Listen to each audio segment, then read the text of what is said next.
panelists.org/CRSJ to find out what else we have going on.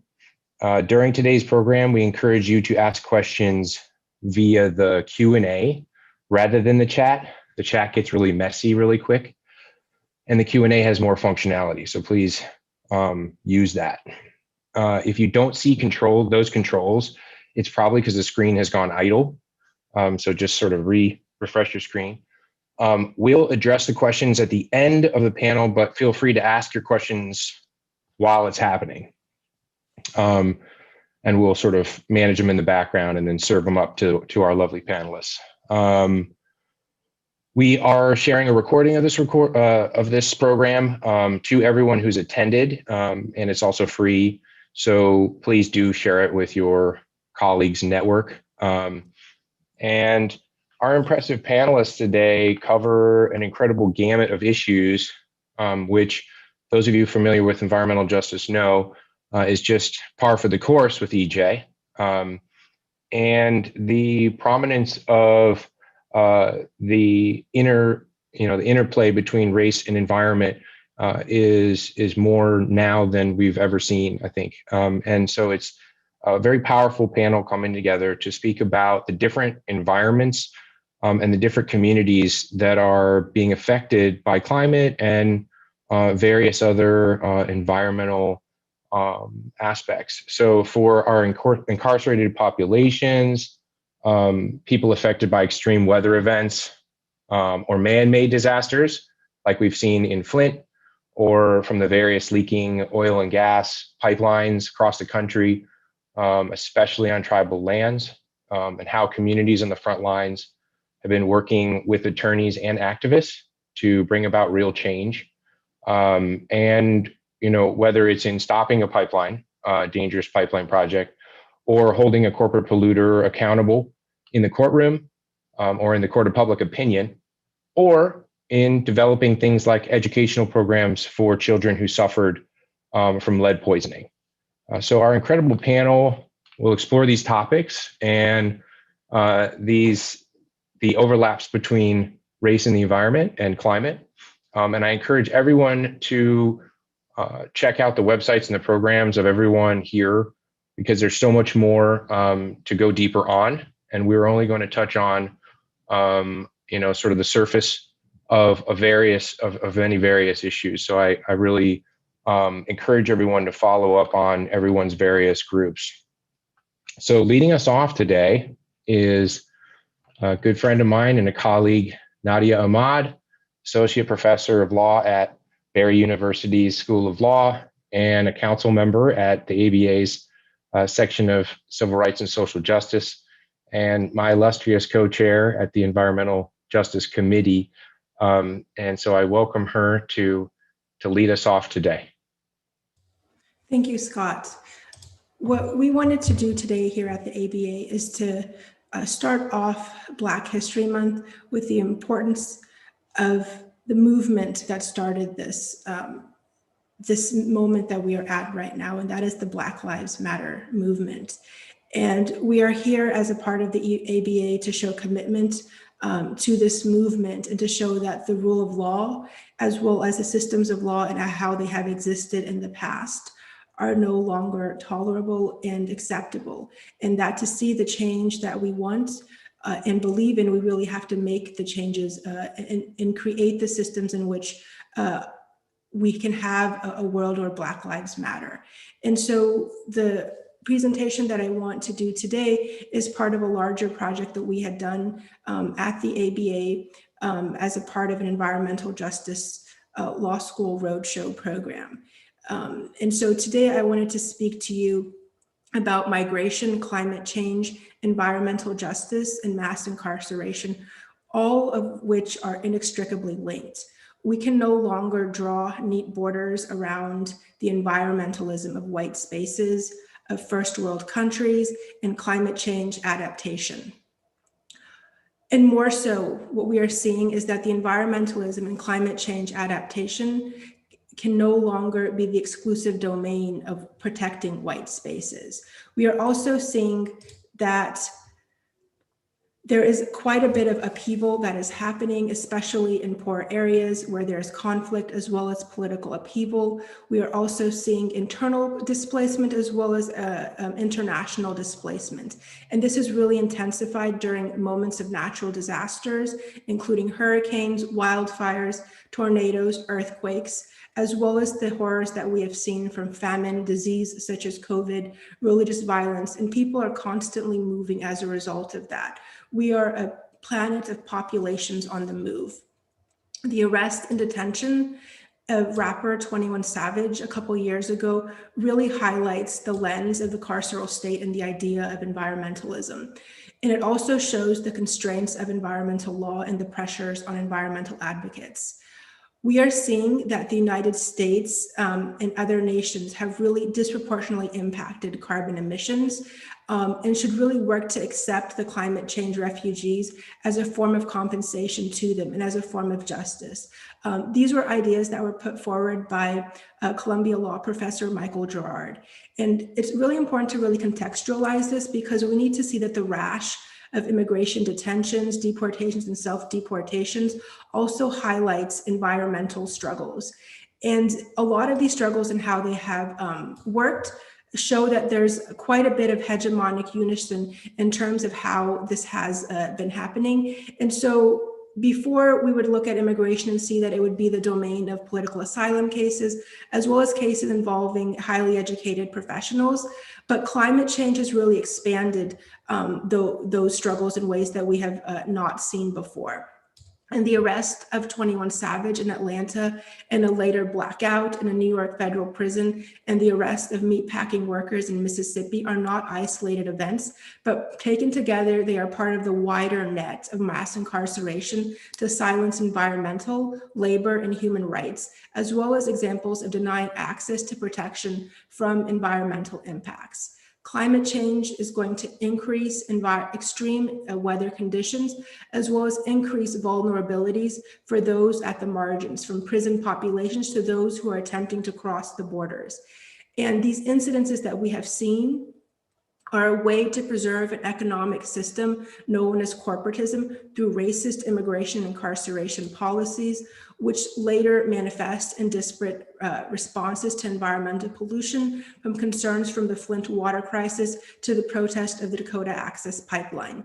In Flint, Michigan, residents are paying fines for not paying bills for polluted water. In North Dakota, protesters are arrested for their direct action to stop the construction of the Dakota Access Pipeline.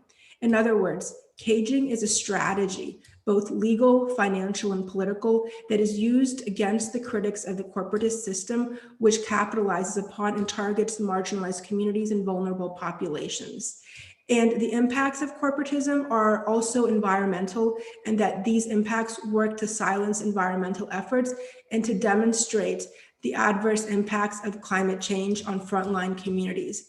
And the way to kind of really look at that is that vulnerable communities that are located in sacrifice zones are seen as having less of a right to be here in the United States or on the planet, and therefore require less of a need for a clean environment, including less of a need for clean air, water, and energy access.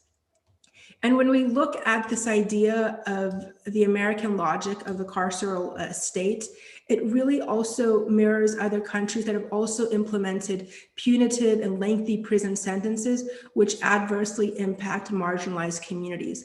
In the process of increased carcerality, we could see that, there's a process of increased prisons that is happening independently across the globe. Yet after investigating, reporting has suggested, in fact, that the US Department of State has been providing rule of law initiatives to expand carcerality in foreign countries.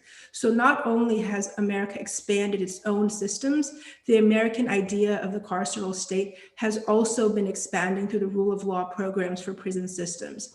And changes in the carceral state that may actually reduce crime and carcerality tend to be ignored in favor of programs which increase construction of prisons and create jobs for prison workers. And so public attention really has to be diverted away is actually being diverted away from programs that will bring substantive reform. And one of the changes that we have seen that is very major is the executive order to end private prisons. And so that is really, I think, a baseline and a way that we can move forward. But also we need to look at other issues involving police practices, prosecutorial discretion, decision-making, and sentencing guidelines for judges. And also seeing that carceral citizenship has an immobilizing impact on individuals and communities and strips them of citizenship and creates tiers of citizenship as well. And further, it's really important to also see the increased frequency and intensity of immigration raids has created uncertainty, fear, and trauma, as well as the increased incidences of police brutality. On the first day of school on August 8th, 2019, immigration officials conducted a raid in Mississippi. They rounded up 690 undocumented workers in 7 food processing plants in Mississippi, and most of them were undocumented workers who are from a village in Guatemala. And you had a Catholic cardinal, Alvaro Ramazzini, who had traveled to Mississippi to show solidarity with the Guatemalan immigrants who were subjected to large state deportation raid. And it was the largest U.S. Deportation raid in U.S. history. And he told the workers there that you are not criminals. You are here because your own country was not able to give you what you have a right to have. And research at Columbia University is also showing that impacts of climate change on heating and cooling conditions in prison has impacted prisons and conditions in prison. There's also risk factors for succumbing to heat-related illnesses such as advanced age, poor health and physical health, and use of medications are all prevalent among 2.2 million US inmates. And heat is also causing serious harm to inmates and correctional officers. Another instance where atmospheric dynamics will impact prison populations and the integrity of the prison structure is during extreme weather events. When Hurricane Dorian headed to Bahamas along Florida's coast, where I am located, the Florida Department of Corrections moved more than 4,000 inmates to other facilities to avoid risk from the weather. And as a result of damage to prisons during Hurricane Michael in 2018, more than 3,000 inmates were transferred to these facilities, some of which did not have running water or heating and cooling systems. The reach of mass incarceration is going to create what I refer to as climate cages versus workable solutions to climate change. In light of the dire predictions of climate change that is going to lead to the possible mass extinction of tens of millions of humans by mid-century, a solution for the survival of our species, as well as the broader ecosystems, should work not just on construction and fortifications of buildings which incarcerate individuals, and the lessening of laws that criminalize immigration, as well as imprison frontline communities in disproportionate rates is absolutely essential. And so what we really have to do is to really halt the level of mass extinction we are facing. We have to have the complete and absolute divestment from fossil fuel development, as well as the abolition of prisons and immigration and customs enforcement. Thank you. Thank you, Nadia. It touched on a lot of things that actually overlap with many of the panelists today. So I look forward to the Q&A and the discussion aspects later.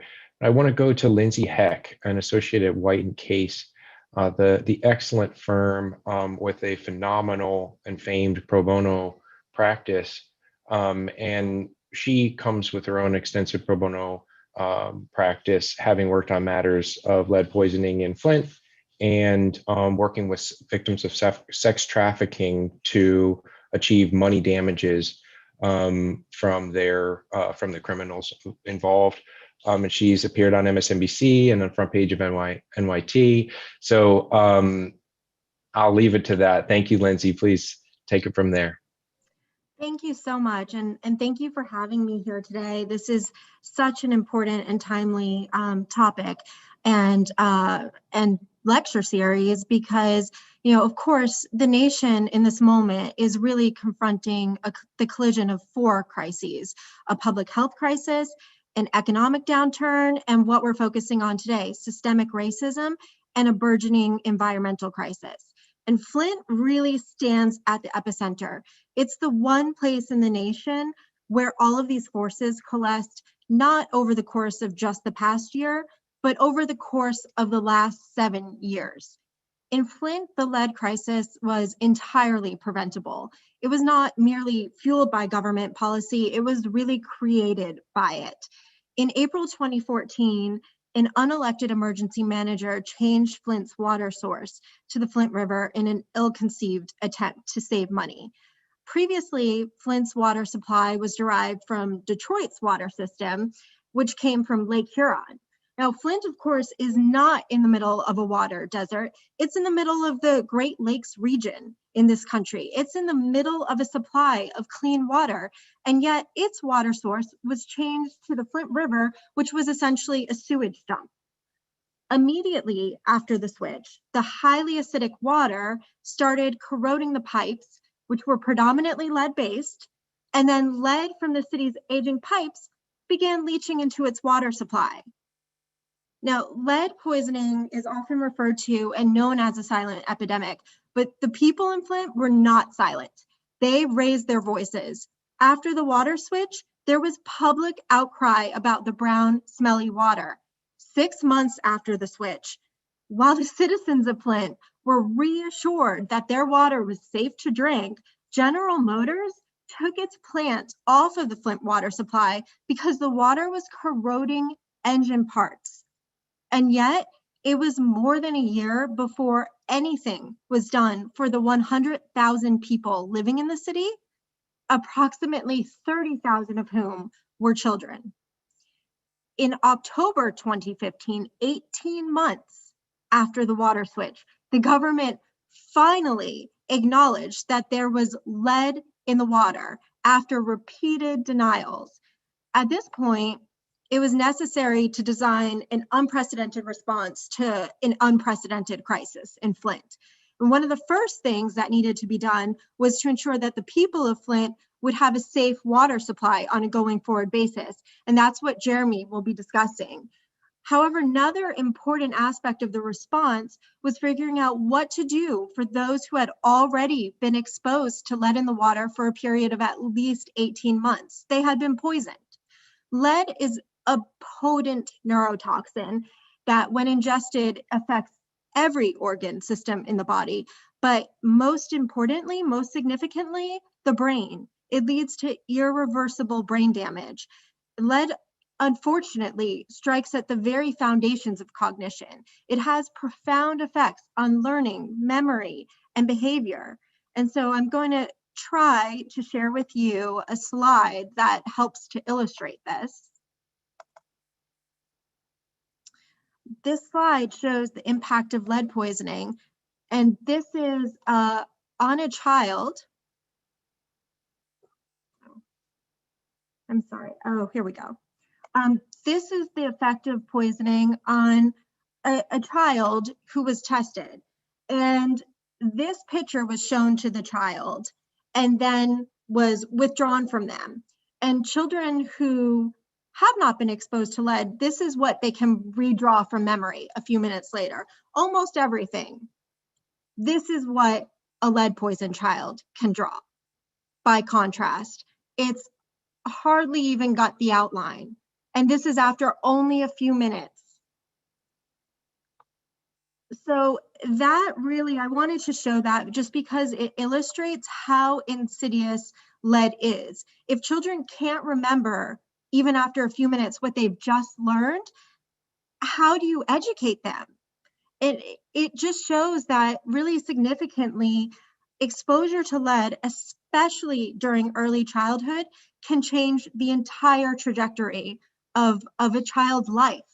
And as the pediatrician who sounded the alarm about the crisis said, if you were going to put one thing in a community to keep them down, not just for this generation, but for generations to come, it would be lead. It would be lead poisoning. It would be exactly what you saw happen in Flint. And the problem is that there is no cure for lead poisoning. There's no magic pill that can erase it, but brain injury, fortunately, can be mitigated. And because there's no medical intervention that can completely counter the effects of lead poisoning, what we realized early on is that education is the answer. That is the antidote to the poisoning that the children in Flint have endured. The Whiting case, along with the Education Law Center and the ACLU of Michigan in 2016, filed a class action lawsuit on behalf of the 30,000 children who were poisoned by lead in the water in Flint. And the lawsuit really recognized that the schools have to be at the front lines of a response to this crisis. And most importantly, that they have to be equipped with the resources that they need to effectively carry out that response. With well-resourced and high-functioning schools, both the cognitive and behavioral effects of lead exposure can be mitigated. But in Flint, the problem was that decades of educational disinvestment had resulted in underfunded and underperforming schools that were failing their students even before the lead crisis dramatically increased students' needs. Appallingly, the long-standing funding issues only got worse instead of getting better after the lead crisis.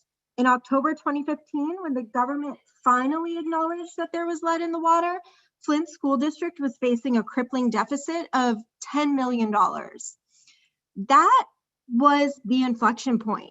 That was the moment for the government to come in and say resources have to be funneled into the Flint schools. But instead, what happened was that the state straitjacketed the school district by freezing wages for teachers and staff. The upshot was that 3 years later, by October 2018, you had a student population where 1 out of every 5 children needed special education services, and 1 out of every 4 special education teaching positions was vacant, was unfilled. So it was an alarming, perfect storm. And essentially, children who were mass poisoned by their own government then were abandoned by that very same government. And so when we started the case, we realized very quickly that there were really 3 key areas where the schools were failing students. Number 1, they were failing to identify children's disabilities. Number 2, they were failing to actually provide children with programs and services to address those disabilities.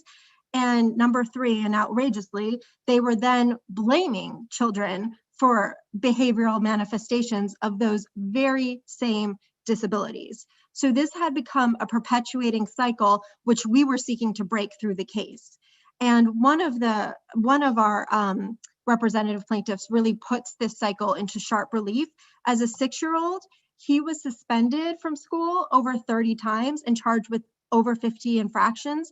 His mother told us that one of these disciplinary incidents culminated with him being thrown to the ground and a knee put in his back at the age of 6 years old. He then was pushed out of school and found himself in a virtual school far before it became the new normal. And he's segregated from his classmates, from social interaction. He's isolated from his peers, and he doesn't have a teacher to believe in him. So what we did is we really focused on 3 pillars that the settlement that we recently reached achieves. And the first is to, at the foundational level, identify children's disabilities. And we succeeded in getting a $4 million medical center built in Flint that, among other things, offers state-of-the-art neuropsychological testing, the only testing that's uniquely calibrated to detect lead's impact on the brain. You saw an example of that testing visual memory. With the results of that testing, the schools can use it to tailor educational interventions to students' cognitive strengths and to capitalize on those strengths. We also made sure that we have resources that will now be funneled into the district, and that training will be provided so that teachers will understand that behavioral outbursts are manifestations of need instead of cause for punishment. And I just wanted to close with a story that one of our teachers in the Flint schools told us. She spoke to us about her class of second and third grade students. And their classroom pet, a bearded dragon, lived in a water tank, and it actually passed away due to the lead in the water. And she started getting bombarded with questions from the children saying, our classroom pet died. We drank the water like it did. Are we going to die too? And we live in a country where no child should have to ask, am I going to die like my classroom pet? Flint is a microcosm of poor policy decisions that have systematically impacted underserved people of color. But this is not just a Flint problem. This is a national problem, and it is a racial problem. We know that there are more Flints out there. There's many poor urban communities with deteriorating infrastructures and failing schools that serve predominantly Black and brown children. Some of these communities, Providence, Baltimore, Chicago, Pittsburgh, and Newark, just to name a few, have also struggled with lead in their water. The model that we created in Flint is not only a model that will transform the educational system for Flint children, it's a model that can be followed in communities outside of Flint with aging infrastructures that may be similarly affected. The stakes at this point have never been higher. This is children's future that's on the line. This is their childhood, and in Flint, they will finally receive an education worthy of their promise as a result of this case. But Flint is now a symbol of resilience and hope, and hopefully the rest of the nation will be able to learn from its lessons. Thank you so much. Thank you, Lindsay. That's great. And there's a couple of quick questions before we go to Jeremy. Could you post into the chat the link to the study that you shared the screen for, and which would note how many students were studied and that sort of thing. And also to voice Meg Glassman's question, is lead a forever chemical? Or sorry, that's Melissa Slater's question. Is it a forever chemical like PFOAs? Is it ever processed out of the body? No, it stays in the body, and it's deposited anywhere where you would find calcium in the body. So it goes into your bones, it goes into your brain, into the synapses between brain cells. And unfortunately, in women who are pregnant, when the developing fetus draws what should be calcium from their bones to nurture their baby, if they've been lead poisoned, it will draw lead from their bones. And this is why it's an intergenerational problem. And this is why it is so very serious. Thank you. Appreciate that. And the overall estimate of how many children were effectively lead poisoned in Flint, do you know what that is? So unfortunately, there's not a conclusive number because blood lead level testing will only detect lead in the blood for a very transient window of time. But given that there were about approximately 30,000 children on the water supply during this period, we can assume that they were poisoned every time that they drank the water, every time that mothers prepared bottles for their children, every time they mixed it with mac and cheese. They were being exposed. Every time they took a bath, they would come out with rashes, many of our plaintiffs. Mm-hmm.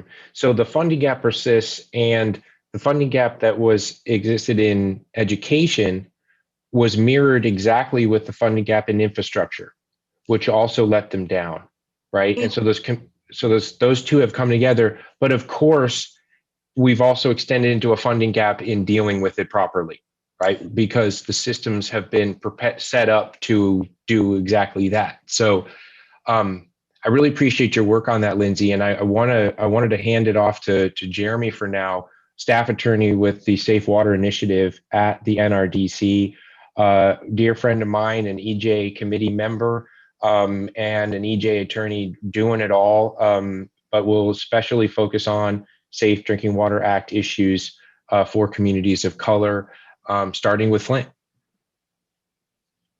Thanks, Scott, and happy to talk about these issues, and happy to be a part of this, this series this month to lift up some of these issues. So as Scott mentioned, my background, I've been an attorney at NRDC on our Safe Water Initiative for a few years now. Prior to that, worked as the environmental justice attorney for the Transnational Environmental Law Clinic, which is based in Michigan, and after that worked for the People's Climate Movement as a national director working on climate justice issues. And I got my start mostly in grassroots community organizing before deciding to kind of go to law school and take that kind of advocacy to the court and elsewhere.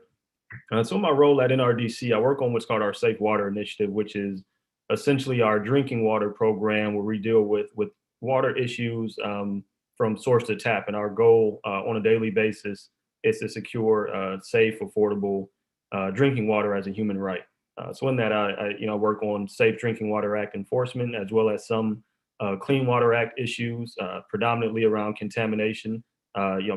Mainly as was mentioned in one of the questions, being lead and PFAS contamination around the country. Another significant component of my work, which I'll talk about here, is access to water, in particular when we talk about shutoffs and connections and reconnections, as well as affordability, and just this crisis as we've seen water in many regions around the country double and triple in rate over the last 10 years, and how communities of color, EJ communities, are disproportionately impacted by that. So, just for some context and building off of, the Flint work that Lindsay began to talk about, I'm going to share a bit about the environmental side of that case, particularly a lawsuit that NRDC was a part of working to secure safe water for the folks of Flint. So, we're coming up on again, right, every kind of March, April, we get into this time frame of thinking of the anniversary of when this water was switched over. And just to give a little procedural history from a legal standpoint, and talk a bit about the case that NRDC worked on. So in November of 2015, NRDC filed a notice of lawsuit. Essentially, in federal court, you give a notice of a time frame that you're planning to sue. We filed our complaint shortly after in January of 2016, noting that our complaint was a Safe Drinking Water Act complaint. So this was in January 2016. In that time frame, a couple of months later, we got a preliminary injunction, from the court, and in an ensuing hearing, right, we were awarded that the state would be ordered to provide bottled water to every home until or unless filters were verified.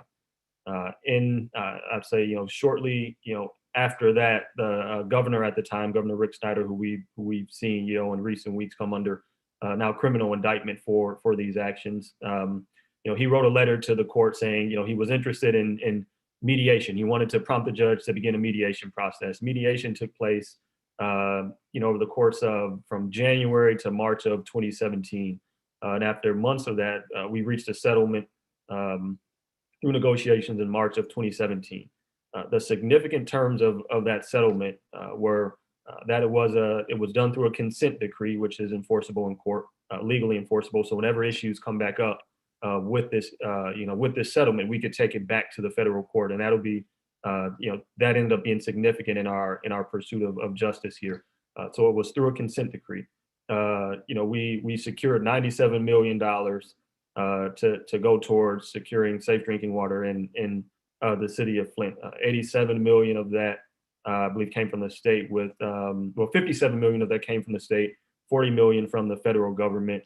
And of that, 87 million was to be used directly for a number of things, and 10 million to be put on reserve, kind of as a in case we need to revisit some things, or we need those additional funds to work on different parts of the settlement that be available.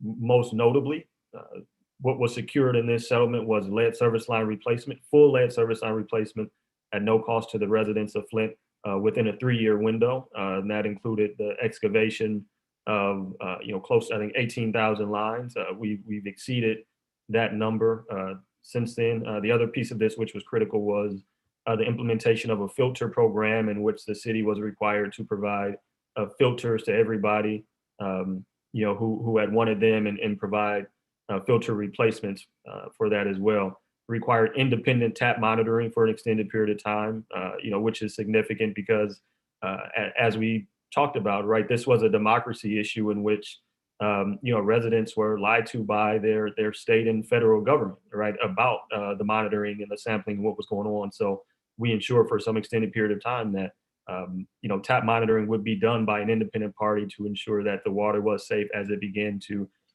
be fixed. And it also included some health programs, in particular, that folks could tap into. So this was, as mentioned in 2017, we ended up, and as I mentioned, this was a consent decree. So we ended up going back to court in early 2019 to ensure a few more, components of or key terms of that settlement. One was that there was a window in which the model that had been used to successfully, identify where lead pipes were and replace them. There was a point in which the city began to use a different method, right? A method that was separate from what had been successful. So we went to court to return to the original method, which was efficient, which was much more efficient and successful at finding and replacing pipes. We also went back to ensure that homes that were likely to have lead service lines were prioritized. So instead of just kind of fishing in the dark, we knew that we needed to ensure that the most vulnerable communities were prioritizing lead service line replacement. We also went back to require monthly reporting of the project, as well as reporting on the use of funds, and then implement a conference to address funding as the settlement began to wind down. That was in early 2019. We ended up going back to court again in late 2020, last fall, as the city felt that the project was beginning to wind down, and they believed that they had satisfied, their settlement terms. We went back to fight to say, COVID has put, your work off for X amount of months. And that was essentially the argument that, with COVID slowing things down, they felt like they had done enough. They should, just be able to wrap it up. And we went back to court to say, no, we have an agreement. You need to get to as many, get to every, lead service line and ensure that everybody has an option to get their lead service line replaced. And we were able to win that as well in court and extend that timeline. So that work continues as well. And I'll say many of, the overwhelming majority of pipes in Flint have been replaced. We're talking 90%. We're in the waning days of that work, and hopefully, be able to say potentially this year, hopefully, right, that all of the necessary lead pipes have been replaced, and that the city has completed their work there to ensure that folks have access to safe drinking water from an engineering standpoint. But Flint is just one example of this, right? Flint is the one that's been lifted up for obvious reasons, right? As was mentioned early on, it's a convergence of so many different justice issues in one, right? But through my work, I think I see every day that that these issues are happening all over the country, right, everywhere. And I just want to highlight, a couple of recent reports that kind of evidence these injustices taking place. One in particular was a report produced by Natural Resources Defense Council called Water Down Justice, which was released in, I think, 2019. Right, the study essentially analyzed nationwide violations of Safe Drinking Water Act and the relationship between socio-demographic characteristics and drinking water violations. So essentially, it was looking at the comparison between poor water quality and a few different socio-demographic characteristics. Of all the factors studied, in that report, race, had the strongest relationship to slow and inadequate enforcement of Safe Drinking Water Act law, especially in Black communities. Right. It also noted that drinking water systems in places with higher proportions of people of color, in particular, Black residents, tended to spend more time out of compliance with the law for more violations, for more contaminants. Right. So to kind of break that down, when they are in violation, they spend more time significantly out of violation as opposed to being fixed, as well as they have more violations in other communities. In addition to that, they have more violations for more chemicals and toxins as well. So not just lead or PFAS, but other things in their water too. And I'll say on top of that, even with the problems, even when problems are identified, and folks are out of compliance, we see that the problem remains uncorrected despite action. So even though enforcement action may be taken, even though your federal state government may say, hey, we're going to slap you on the wrist and penalize you for these actions, we find that polluters, water systems, are more likely to still remain out of compliance and not even comply with those penalties, or even if they do, comply with the monetary, penalty of it, they're still likely to be out of compliance in that, in communities of color, in particular Black communities. And I'll say another report would be the NAACP Legal Defense Fund released A Color of Water in 2019, right? And it looked at access to water and affordability in the nexus of race. So here we're talking about whether or not people can pay for water, can afford to pay for water, in particular communities of color, right? And what they found was, the higher rates of water paid by communities of color and then environmental justice communities, water debt and the cost of water puts you at risk, much higher risk for losing your home, for having your service terminated, right, shut off, for having a water lien, what we call liens placed on your home, which is essentially if you don't pay your water bill in many places, they can then attach it to your property taxes. And if you don't pay that on your property taxes, they can then foreclose on your home, which we believe to be unconstitutional foreclosures in the places that I've seen this taking place. Eviction, if you don't own your home, and then really critical is the losing of your family, right? As we've seen, right? If you don't have running water in your home and you have kids, you're at risk of having your children taken out of your custody, and even criminal charges in some instances.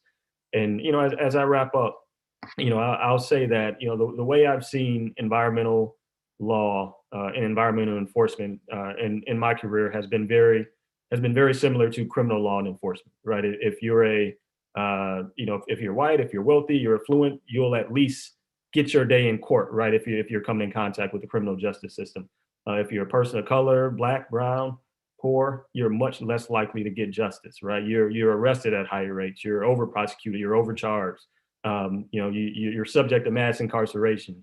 You don't make it home from stops in some occasions, right? You're killed by police at higher rates, and the list goes on. And the parallels I draw there is I see the same with environmental law and enforcement, right? If you're in if you're in the wealthier communities and more affluent white communities, you don't have these same environmental injustices. You don't face them, right? Especially when it comes to water. And as we've seen in communities of color, we tend to pay higher water bills. Communities that built and own water systems are paying higher rates of subsidizing the rates of white suburbs. We see higher rates of shutoffs in communities of color. We have higher rates of, as I mentioned, Safe Drinking Water Act violations, which lead to higher rates of toxic exposure. And I think to close this out, for me, this is, in some instances, it is intentional. It is by design. And some reason it's just, in some instances, it's just a byproduct of it. But nonetheless, whether it's intentional or just simply by impact, it's still the way we handle environmental law in many areas in this country, especially drinking water, seem to be rooted in structural racism that needs to be remedied. Thank you.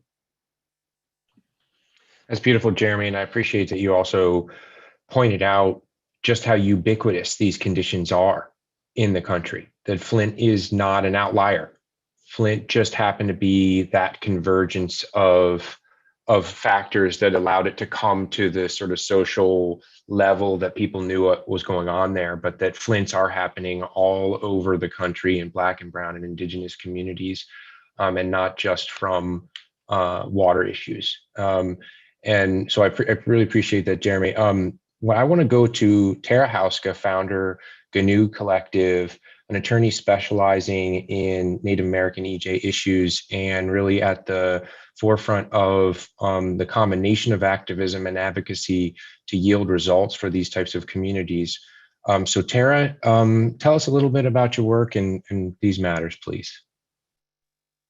Bushu Ginawa, and thank you to all the speakers who came before. My name is Tara Hauska. I'm Bear Clan from Couchiching First Nation. I'm Anishinaabe, calling in from Anishinaabe territory, talking with you guys actually directly from a pipeline resistance camp that we formed about 3 years ago, fighting Enbridge's Line 3 tar sands that's threatening to destroy and rend our territories and rip apart our sacred places.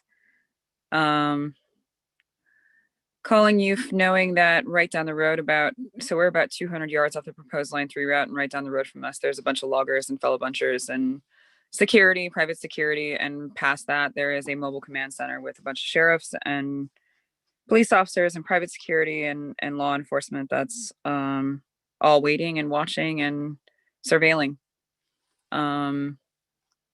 sitting at the forefront of a corporate response and a corporate-led control of our public institutions. What happens when, in this instance, in northern Minnesota, where the company has actually directly entered into agreements with local law enforcement, where the sheriffs are actually being paid through public safety escrows to any costs incurred by Line 3. So yeah, a little tiny town like Park Rapids, Minnesota, where there's 3,000 people, now has a tank. That happened and showed up over the summer, and have seen a number of different police officers carrying around assault rifles and all the things intended to suppress and oppress our people. I guess some of the work and background, I started as a lawyer in DC and worked in a number of different offices. First internship was actually at CEQ, working on Keystone XL, and it's interesting to see where that's ended now, finally, all these years later. Then worked for private practice and hundreds of nations across the country, across Turtle Island on different matters on the Hill. And worked with Bernie Sanders during his 2016 campaign, worked on the tribal, I was a lead author for the tribal policy platform. And then I went out to Standing Rock, North Dakota, and that has dramatically and forever shifted the path of my work and efforts for our people and for the environment around us. To me, you don't get to racial, social, gender justice without a habitable planet to live on. We simply cannot continue to progress without clean water and clean air and soil to grow our food. Some of the things that I've actually heard yesterday in preparation for this call, like, had me thinking about place and what it means to be from a place. I am from this place. It's the place of my ancestors, and it's something that sits deeply in our hearts. It is very difficult to describe to the larger societal narrative what it means to see a place that holds the footsteps of your ancestors and your way of life ripped apart in front of you. It is a cultural genocide that's happening. It's happening all over Turtle Island and around the world. The indigenous peoples of this planet are telling the larger world that our actions are unsustainable, that our pursuit of comfort at the cost of others is not a effort that is being received well by our mother. Climate crisis is happening. Global warming is happening. Rising seas are everywhere, and we know this as the people of this place that we're in. North America knows that we're just some of the least impacted by climate crisis, yet we are also blind to the existing crimes that are happening within this beautiful place. The climate refugees that are already here in Turtle Island, they're Native people being pushed back in Alaska, Native people being pushed back in Louisiana, our indigenous territories going underwater, and the ongoing expansion of fossil fuels and extractive economy in our places and spaces. We got put onto reservations, and now they're coming for the last of those pieces. I speak as a person whose grandmother was put through residential school by this country that we're in right now. The attempted cultural genocide through the removal of the Indian from the man, which was the policy of the federal government up to the mid 1900s, all the way into the 70s. The Indian Child Welfare Act and all of that was passed in the late 70s. What we're talking about is the intersectionality of race and environment. Racial justice is environmental justice. Those two issues are intertwined in so many different ways. The pipelines and mines and refineries and lead contamination and the Superfund sites. And all of these places are in spaces that are largely Black and brown. They're in spaces that are largely low wealth. The forgotten people, essentially, or the people that we are, as a larger society, saying don't matter as much, that our lives don't matter quite as much. Where I am right now is northern Minnesota and southern Minnesota. That was where George Floyd was murdered, and spurred protests that were felt, I think, by this country in a way that hasn't happened in many, many decades. That suddenly, as we were all gripped into our homes and into our hope for safety during the pandemic, that we were all paying attention to each other and to what was really happening. It wasn't just Black and brown folks watching, it was all of us. And through that, we saw the racial oppression and supremacy that is so present. And to me, those liberations and those liberatory movements of Black justice, brown justice, Indigenous justice, they are intertwined together. Northern Minnesota, we just had Ilhan Omar, Representative Ilhan Omar, come here. She's our Minneapolis rep. She came here because she recognizes this is a racial justice too. That just because Native people happen to be some of the most invisible people in this country, even though you're all on our land, that we matter also, that our territories matter and our futures matter, that cultural genocide should no longer be the norm, and that we should never be starting from a place of, well, somebody has to pay the cost somewhere and some sacrifice zones are okay in our pursuit of comfort, or in this case, the fossil fuel industry's pursuit of endless expansion. This project I've been part of fighting for so many years is an expansion project out of the Alberta tar sands. It's a 10% expansion of those tar sands mines. I've been up in that territory, and I've also been at the terminus, been to the refineries over in Detroit, where it's Black and brown communities that are largely breathing in the toxic fumes from the tar sands, and then up at the source, where it is Indigenous communities that are dealing with the cancer clusters and man camps and increased violence and so many other aspects that come along with these projects. I guess I don't know. I mean, we're all talking and we all have so many different things to say, and a lot of them are really sad things that I know are very near and dear to those of us who work so closely on them. I hope that for the lawyers who are trying to find ways to uplift and support the many injustices, achieving justice across this place and others, that we do our best to center ourselves and center our own hearts into what it is that we're doing. And to me, that I think all of us as human beings could stand with a dose of reality that we cannot live without water. We cannot live without soil. We cannot live without air.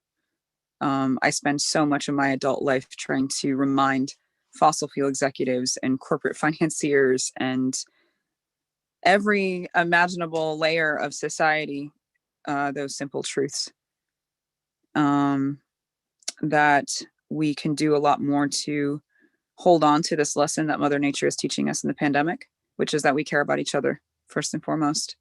I think a lot of us have realized what's really important to us, and that's our families, it's our friends, it's our loved ones, it's our connections, our interconnections with each other.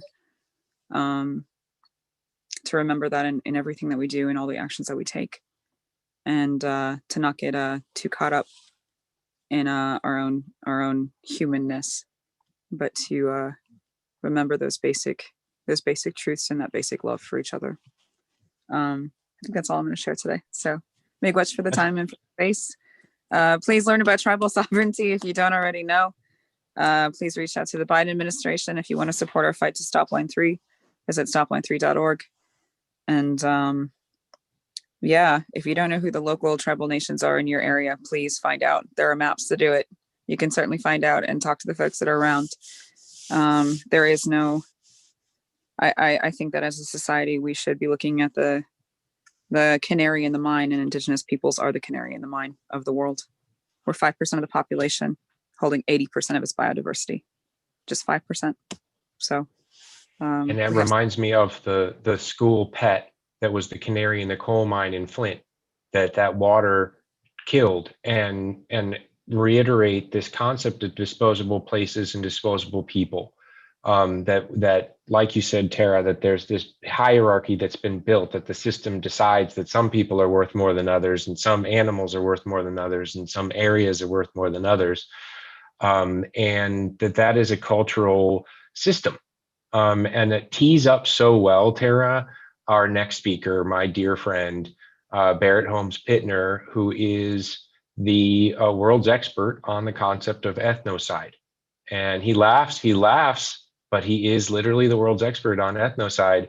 And which is a concept I'll let him explain, but it very much builds on what Tara just spoke to. And Barrett is the founder and philosopher in chief at the Sustainable Culture Lab, and a lecturer on journalism at George Washington University, as well as an advisory board member with me on the Dignity Rights Initiative at the ABA Center for Human Rights. So I will leave the rest to him. Thank you, Barrett. Yeah, thanks for that glowing introduction. I'm the world's expert. But just to continue with what Tara said and what everyone's been saying, like I'm the one non-lawyer on this panel, and my work focuses a lot on philosophy and language and culture. And my work took this focus when I was a journalist writing about race and culture, and I just felt that our existing language didn't adequately give us the words to describe the nature of our problems and the scope of these problems. I think the language of race kind of confined us to these fabricated limitations. And when you're working within these restrictions, it makes it harder to find the real solutions to these problems. And from my perspective, it was always a cultural problem. And so I started exploring words that could articulate what I saw. And the word that I came across was ethnocide. And that word was coined by Raphael Lemkin, who invented the word genocide in 1944. He also created ethnocide because genocide was the destruction of people, the genos, and ethnocide was the destruction of a culture or a nation of people. And since during the Holocaust, they were targeting Jewish people, it was a genos and an ethnos interwoven. But as the term genocide got more adopted into international law, components of ethnocide became subsumed under genocide. And now the new meaning of ethnocide emerged, which is the destruction of culture while keeping the people. And at first, European anthropologists would use this language to describe things that occurred to indigenous people in the Americas in recent times, where they would be forced off their land or their land would be destroyed. And that was a destruction of the culture of these indigenous people, but the people physically still remained. And they were using the language of ethnocide to describe that. What I'm also, in addition to that, doing at the Sustainable Culture Lab is we're using that language to describe the transatlantic slave trade, because the goal of that was to extract African people from the land, the culture of Africa, forcibly remove their African culture by breaking up families, preventing them from using their language, practicing their religion, wearing their indigenous clothing, anything that could identify their culture to allow them to bond and get organized was just systematically destroyed. And the goal was so that in the Americas, they could create a new society, colonizers could create a new society of perpetual division, where one class of people who were European colonizers, who would then decide to call themselves white, would be the ones who could exploit African people in perpetuity in this dynamic of perpetual division. And, then they would give African people all these dehumanizing identifiers, which we are no longer socially acceptable to say in society today. And so this dynamic of ethnocide is a foundational component of American existence, and our systemic division and oppression are natural byproducts of ethnocide. And when I talk about ethnocide a lot, one thing that gets overlooked is the environment impact of it, where the point of it was after colonizers had forcefully removed indigenous people or killed many indigenous people from their land, engaged in a genocide, they then brought African people to then cultivate that land in a way where it was made for the financial benefit of colonizers, but not to sustain African people. And so we have this connection of complete detachment from place, where indigenous people were removed from their place, and African people had a connection to a foreign place, not as something to sustain them, but something that they had a relation to in order to make profit for white Americans and colonizers. And this is just tragic at a very foundational level that I don't think we have the language to really talk about and just articulate how tragic that is and how it still shapes our life today. And when you think about so one thing that always pops up when I talk about ethnocide is, what do I mean by culture? Because culture is a lot of things. But when you start focusing on culture, what really you notice is that the first thing that creates culture is an attachment to place. Like the place in which you live shapes how you interact with so many people. It shapes the houses that you build, the clothes that you wear, the words that you create, how you speak, whether you have a language that with a lot of hand gestures or one that your hands are in your pockets, is going to be largely determined by whether it's warm or cold where you live. Things like this shape people in such a way that we just kind of overlook how profound that is. And then when you look at the United States, America's tried to create a culture where people don't have an attachment to place. Indigenous people, even to this day, Tara's there fighting right now. We have a society that inclines people to remove that attachment to place from indigenous people. African Americans, the attachment that we have to this place is that we get to live in the places that they determine are disposable. So this is where you can put polluted lead water and just say, this is what we can do. And they'll make that calculation because it's profitable to poison the disposable people who live in a disposable place. And the people that are doing it are, they don't really even have a cultural attachment to that place. They will live in an environment that they live there because it brings them money, not because they're trying to create culture or have a sustainable culture in any way. And so when we're talking about the environment and we're trying to make our environmental justice and everything more racially equitable, we need to understand that the major impediment and our perspective and how we address these issues and articulate them and how we address each other and interact with each other as we combat all of this is the profound removal of an attachment to place, and how normal that is to just American life in general, where at a very foundational level, the expectation for most people is that you'll leave home and go to some other part of America to conquer that area and make money. And you won't, the idea of living next to your parents or having a multi-generational home and like your entire family living in the same area for generations after generations is like an idea that's very foreign to Americans, but is just common practice for the rest of the world because people are accustomed to having that attachment to their place and that shaping how they decide to live with other people and their, how they perceive everything around them. And so the language of ethnocide, I think, helps provide us with language and structures to really look at what we're doing at a cultural level, because the key thing is that culture isn't something that's passive or static. It's something that you actually have to create. And so when you focus on culture, it allows you to transcend racial divisions, where if you acknowledge that we're all in the same place, we're here trying to make a culture together, and not a culture where one group is getting exploited in perpetuity and another group tries to come up with language that justifies perpetual exploitation.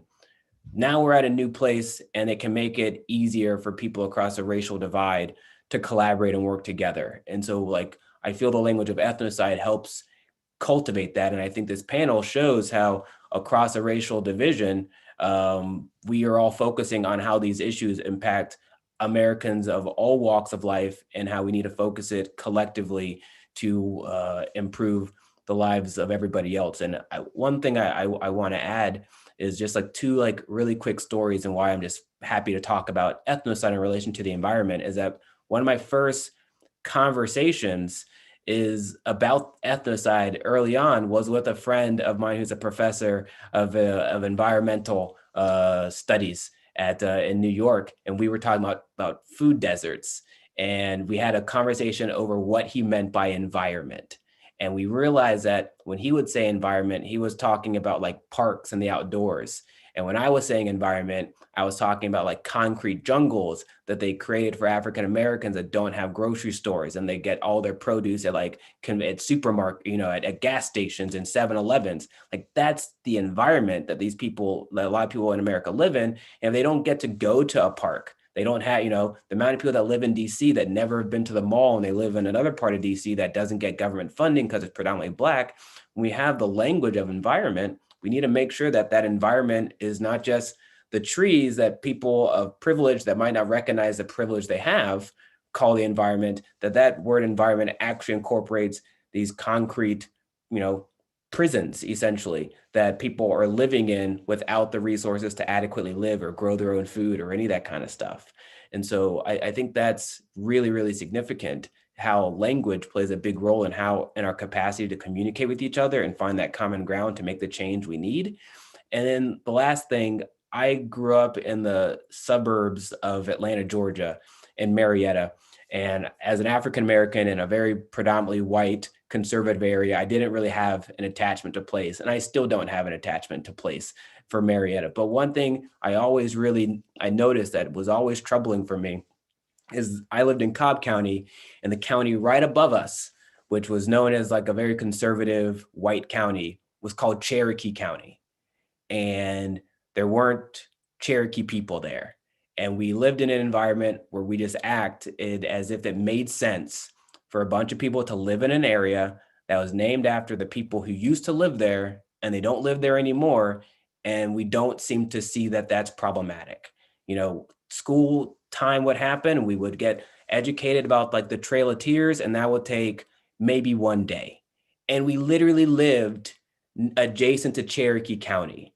And it made me think of just like how casual your society can make a genocide appear in your education system as you live right next to it. And that always bothered me. And I'd never had the language to really adequately express how that bothered me as a kid. And I would always, when we would go on vacation into like northern Georgia, my parents loved this place called Helen, Georgia, which is very weird because it's a German themed town in Georgia. Some Georgia person went to Germany and said, man, the landscape here is a lot like the Appalachian Mountains. And he came back with this scheme to turn this area into like a little German village. And so like a lot of Georgians love to escape to this little German village in the foothills of the Appalachian Mountains. One of the most absurd ideas ever. And as a kid, it still cracks me up that like, I was like, yeah, we're going to Helen, Georgia. But on the drive up to Helen, Georgia, we'd go through Cherokee County. We'd go through all these areas that indigenous people lived and had lived for thousands of years. And we'd see Indian mounds. And it was just kind of like oh, okay, maybe that'll be like a class field trip one day. But it was just a casual discussion about how all of these people, our society had just erased, yet we had the landmarks, we had the names, we had all this stuff, and there was never an impetus to have a conversation about that. And that really, really has always perturbed me and frustrated me. And it's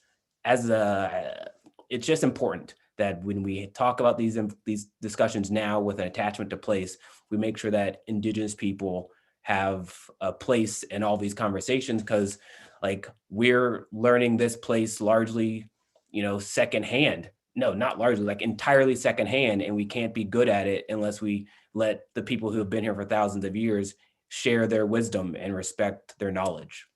And so there we go.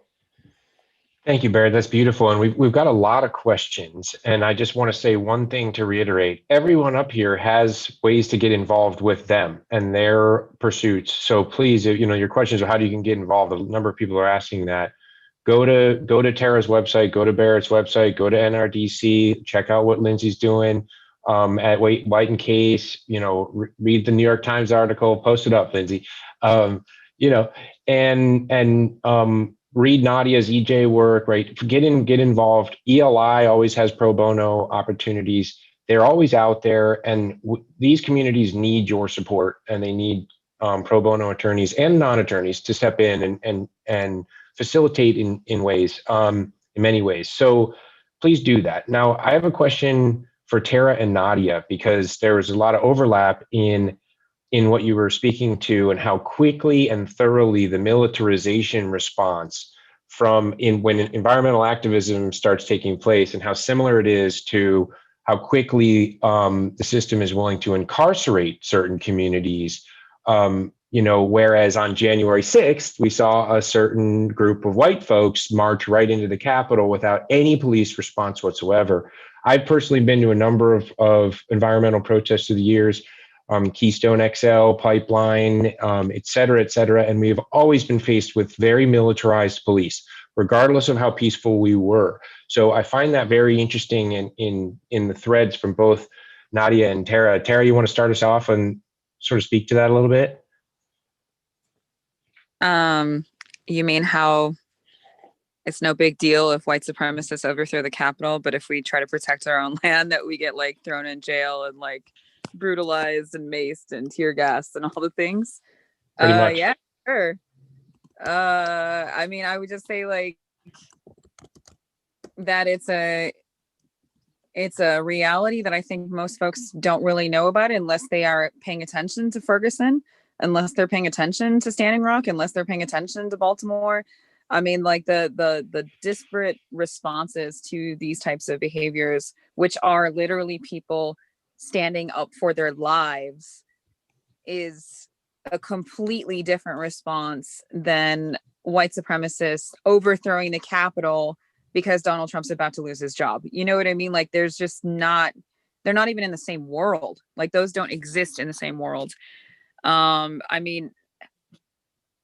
It should make everyone feel uncomfortable that Native people are charged with trespass on our own land as we're trying to stop a bulldozer from destroying it. That we've said, no, you can't destroy this, and then they do it anyway.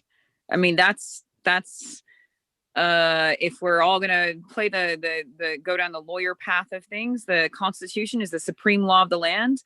And everyone seems to be perfectly fine with citing the First Amendment, the Second Amendment, all these different amendments, and everyone is totally fine with the Constitution until we get to the part that says treaties are the supreme law of the land. That is something that this country has never been able to quite grapple with since it started. It doesn't seem to understand that you don't just get to pick and choose which pieces you want to follow through on. And, huge grappling with we the people, who were the people. I think we all know who the people were that signed that document and what they actually intended. But yeah, Yep. Again, another shout out to tribal sovereignty, and those you lawyers out there. It's very different. Engaging pro bono with Native law is very different than U.S. law, but it is. There are plenty of ways for you to engage pro bono wise and support that effort. Tara, I really appreciate that point. Nadia, do you have anything to say on that? It seems like sort of uncanny the parallels here. Yeah, I would add in that, if Tara and I had done what the white supremacists did on Capitol Hill, neither of us would be able to live to tell about it. And if we did, we wouldn't be able to go back and resume our lives as if nothing had happened. And so that right there is really emblematic of the problem. And also problematic is that after what happened, there weren't any instances of white racial targeting. There's no surveillance against white communities as a result of that, which is something that both of our communities also have faced as a result of activism and basic work that is done for rights for our communities. There's this ancient adage by Cicero, who was an ancient Roman philosopher, who said that Summum Jus, Summum Injuria, which really said that, the more laws, the more injustice there is. And it really inspired a lot of modern conversations about how severe laws have to really be retooled because of the intended as well as unintended consequences that having more laws is going to lead to more injustice and more inequality. And so the more laws we have, the more regulation, the more prisons, the more detentions, and more inhumane conditions that there are, it creates more chaos, uncertainty, and insecurity in communities, and especially in environmental insecurity. Yeah, I agree completely. And Lindsay and Jeremy, there have been a number of questions about sort of enforcement on Flint. And on one side, I know it's impossible to do in this short period of time, but why is it so hard to pin violators of these things, like Safe Drinking Water Act, et cetera? And then what is happening with the Flint folks? We've heard that former Governor Snyder is now being indicted potentially with criminal charges. Can you give everyone a little update on that? Yep, Lindsay, I could talk about the enforcement piece if you want to talk about the kind of update on the criminal side. Perfect.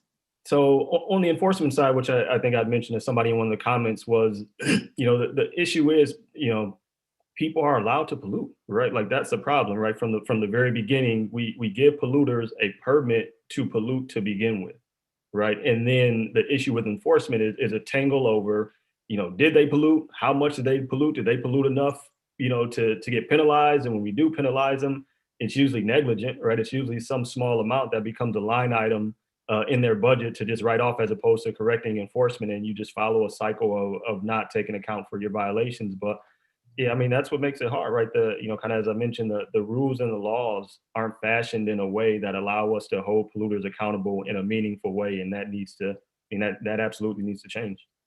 Yep. And that would be expansion of citizen suits and standing, right? And pushing back on a number of the horrific Supreme Court rulings like Sandoval and Middlesex v. C clamors that have severely limited access to justice and access to remedy under our environmental protection regime.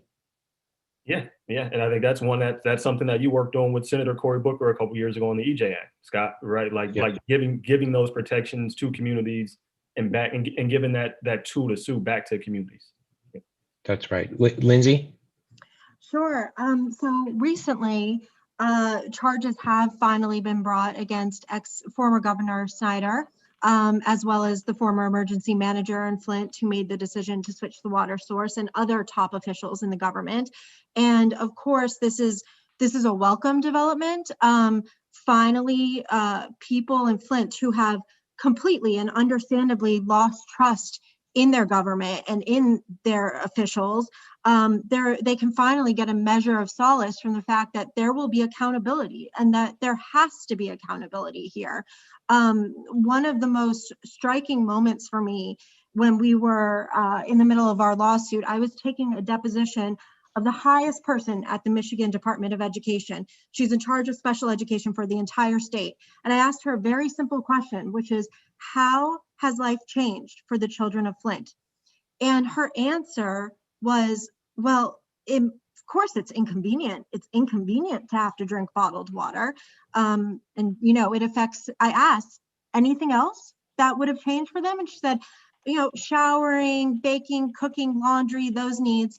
And it was one of those moments where it almost felt like earth-shattering, because there's a total abdication of responsibility. She well understands, she's worked with children with cognitive disabilities for 30 years. She well understands the impact of lead poisoning and that it leads to irreversible brain damage. But yet there's a complete compartmentalization and just pointing a finger at someone else, pushing the blame elsewhere, and no taking of responsibility for helping to ensure the future of these children. And of course, Flint, all of this resulted from the people of Flint being disenfranchised, from democracy being taken away, from their locally elected officials being displaced by the governor who put in charge an emergency manager. And this is what resulted. And this is what you get when you have a government that's put in place to save money and not to safeguard lives, not to safeguard health, and not to safeguard children's futures. Yeah, and just the consistency of the fact that they've decided that that's a disposable place with disposable people. And so that's already to check box. So now, oh, they need help. No, we've already disposed of that thing. That thing's messed up and we've moved on. We're building a new thing over here now. Right. It's an incredible abdication, but it shows you the level of training, the deep systemic training that each one of these personnel at each one of these offices has through what Barrett was speaking about, which is that, if you don't recognize this stuff, if you don't acknowledge that ethnocide is the model around us, you can't possibly begin to cure that. If you don't acknowledge that environmental justice laws are purely procedural and have nothing substantive about them, you can't work to develop substantive EJ laws. Right. So we have to get really tangible about what we're working on here. And I really appreciate the fact that everybody on this panel is working so tangibly on the front lines of these efforts, but also recognizing the great ubiquity of these issues. And it's not just Black, Brown, and Indigenous communities in America, it's communities all over the world. And I posted a link to a case that I personally work on Chevron's destruction of the Amazon in Ecuador.